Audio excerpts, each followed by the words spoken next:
Este día desarrollaremos colonia como modo de producción. Es decir, acá vamos a observar todo lo que tiene que ver con la parte económica, la economía de la colonia española en América. La explotación económica en América: minería, oro y plata, y agricultura y ganadería. ¿Qué quiere decir esto? Estamos hablando que la explotación económica en América fue de dos vías: la minería, que tiene que ver con los metales preciosos, y la agricultura y ganadería, donde lo que se buscaba era obtener dinero. Es decir, no estamos hablando de una ganadería y una agricultura de subsistencia, sino de producción, ya sea haciendas de cacao, de añil, de bálsamo, etc. Esas eran las dos formas de explotar económicamente la tierra en América durante la colonia por parte de los españoles. En primer lugar tenemos las consecuencias de la colonia en América. Dentro de las económicas aparece la economía monetaria, nuevos cultivos y especies ganaderas, y se da la intensificación en la explotación de tierras y minas. En la parte de consecuencias sociales y demográficas tenemos un mestizaje racial, un nuevo tipo de sociedad con dominio social de peninsulares y criollos, y una explotación indígena y de esclavos africanos. En lo cultural tenemos mezclas de culturas, se impone el castellano como lengua oficial, se da la difusión del cristianismo, y en la parte de lo administrativo, América se organiza administrativamente siguiendo el modelo castellano. Ahora bien, las consecuencias también fueron para España y Europa. Dentro de las consecuencias económicas está la introducción de nuevas plantas en la agricultura, la introducción de nuevos animales y nuevas rutas comerciales. Dentro de los aspectos políticos tenemos la hegemonía de España en Europa, en especial el siglo XVII. ¿Qué significa esto? Que España tuvo su siglo de oro, donde gracias a las colonias prosperó y creció económica, política y militarmente en el planeta. Entre las consecuencias sociales y demográficas hubo una emigración especialmente castellana hacia América. El modelo de producción en el actual territorio de El Salvador fue el cacao, el bálsamo y el añil. La principal característica fue la dependencia de los productos agropecuarios, en especial los de exportación. ¿Qué quiere decir esto? Que el modelo de producción del territorio que hoy es de El Salvador y que antiguamente era colonia española, vio en la agricultura la forma de explotar dinero. Entonces se buscó por tres cultivos. El primero fue el cacao.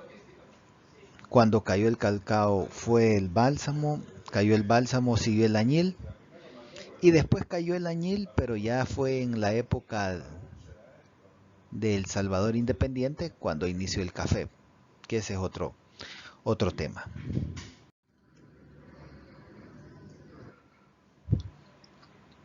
Ante la carencia de riquezas minerales, la agricultura se transformó en la base de las actividades económicas en el actual territorio salvadoreño. Entre 1550 y 1600, las dos actividades principales fueron el cacao, realizado principalmente en la región de Izalco, y la extracción de la resina del árbol de bálsamo en la región costera.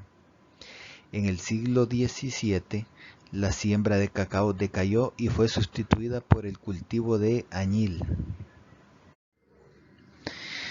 Cuando hablamos del cultivo de cacao, vemos que en las naciones indígenas el cacao fue utilizado como modelo de intercambio y el chocolate era una bebida especial, solo para las élites.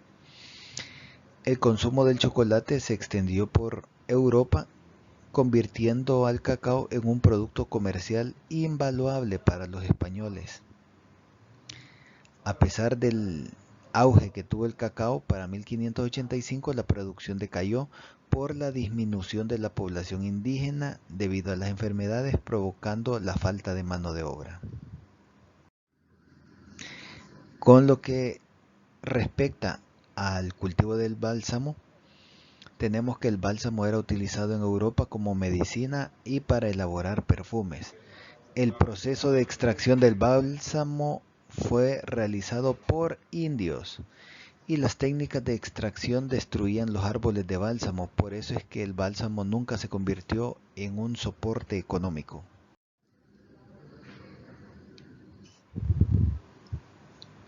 Por último, tenemos el cultivo del añil, que se convirtió en el producto primordial de exportación y en la base económica de las familias hacendadas de la región que es El Salvador ahora, gracias a la demanda mundial de tintes naturales. El añil produce un colorante azul. La encomienda. Los españoles impulsaron una forma de obtención de riquezas a través de la explotación organizada de la mano de obra indígena. Esta consistía en una especie de sistema feudal implantada en las colonias españolas de América, en donde el encomendero era el señor que protegía y cristianizaba a los indios y a cambio recibía el trabajo gratuito de un grupo indígenas, que eran los encomendados. ¿Qué significa esto? Existía un modelo económico de servidumbre que se llamaba encomienda. El español que había participado como conquistador, gracias a su trabajo, se le dio el título de encomendero. Al ser encomendero, él tenía la encomienda del rey. O sea, una encomienda es algo que se le da. La encomienda de cristianizar y educar a los indios. Entonces, los encomendados eran los indígenas. Entonces, los encomendados eran indígenas que trabajaban para el español y ese trabajo le permitía al español tener ganancias. Y él tenía la obligación de educar y cristianizar a los indios. Ese en papel, de manera legal, ese era el funcionamiento, el cómo debía de funcionar el sistema de encomienda.